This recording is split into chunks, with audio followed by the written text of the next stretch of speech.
Hey, what's going on YouTube? Nick here to talk about the Righteous Gemstones Season 2 finale.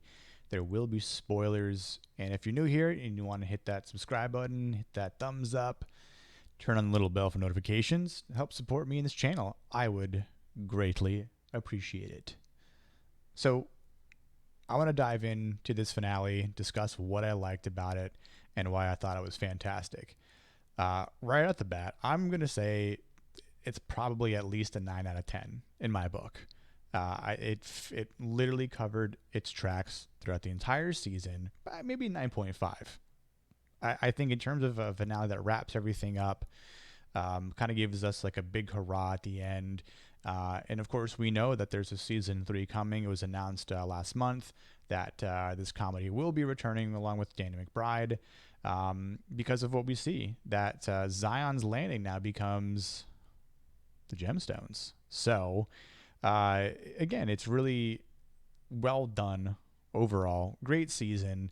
You know, I'd say as a season, it's at least an 8.5, I think, overall. I mean, I can't think, maybe the flashback episode, but the flashback episode had its importance as well, and I still liked it. But I think between the penultimate episode last week and then this week here with the finale, just great follow-up episodes.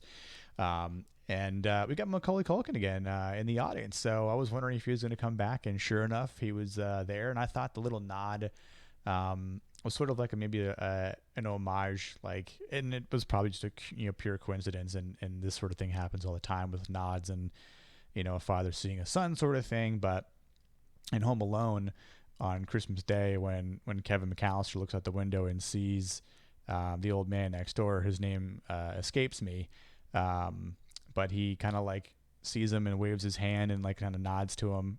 Again, probably unrelated at all. However, I just thought it was a cool gesture that he was there. So anyway, love the fact that they obviously fleshed it all out, and we learned more about the cycle ninjas, and that Lyle paid them off, and that they were kind of holding him ransom by holding him at gunpoint with the guns that he gave them.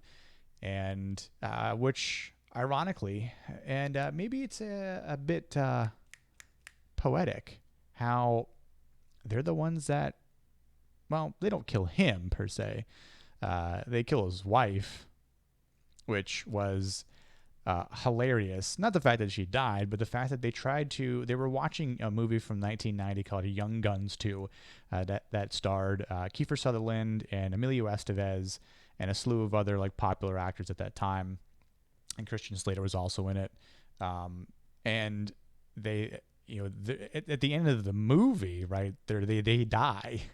And so I'm like, well, we know that they're going to die. And of course, it goes terribly wrong with the trunk ploy. They kill her, the cycle, well, the snowmobile ninjas, I guess, shoot the wife a bunch of times in her back. And then they let Lyle run off. And so then he's in turn frozen and then eaten by some wolves up in Alaska. So rip.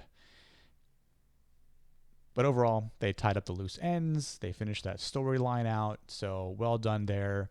And it was just really interesting the way it went down, and the fact that, Eli, makes up with Junior even more by fixing up the boxing gym, and they're staring at a picture and from the old times from the Maniac Kid, right? And Junior even says, I would totally hunt down this son of a bitch to the ends of the earth.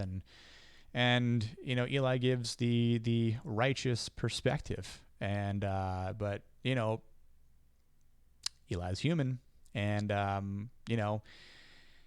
Martin's keeping an eye and keeping some tabs on the lessons. And sure enough, he's up in Alaska and sends the ninjas, or the snowmobile ninjas, after them in their cabin, and they take care of them, right? So again, all this is happening while there's this service going on, and it was just very, very well done, almost very like mobster like.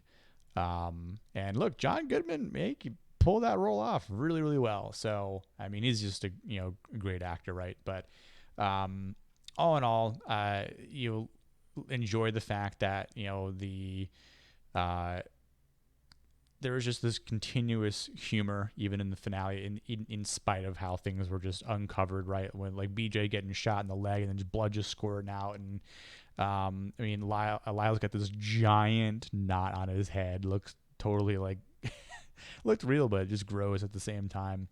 How he was potentially dead. I'm like, oh my god, Jesse just pulled a David and Goliath and just killed Lyle with a slingshot. I thought that was happening, but alas, it was not.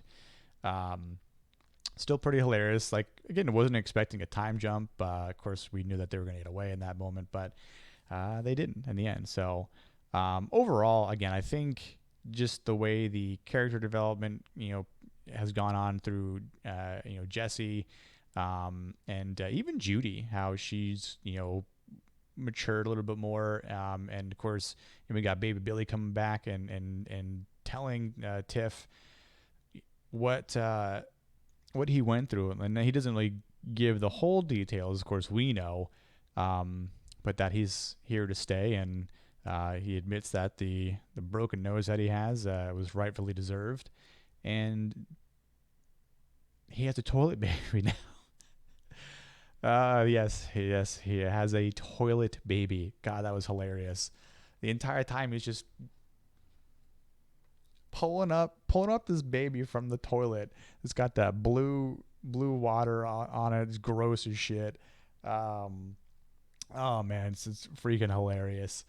I'm not gonna make any baby jokes or anything like that, but just that's comedy right there. That right there is comedy, and you have to appreciate it, even if you find it wrong or whatever. But it's comedy. Come on. But look, he's here to stay, and so again, baby Billy and Tiff, that is all tied up, and so baby Billy's learning to be a better father, not making the same mistake, and Tiff's glad. VJ's having this, like this moment of like, oh my god, did Jesse just say I'm part of the family? Then did Eli just vouch for me, right? Like just things that he wanted, he finally gets because he's finally a part of the family. And that dialogue between Judy and BJ at the end about what happens after women give birth, and look, vagina isn't always what it seems after a couple of kids get popped out, and but look, that's love, right? You just kind of keep going, and that's that. So overall great finale. I think there's should be pretty interesting to see what happens in season 3.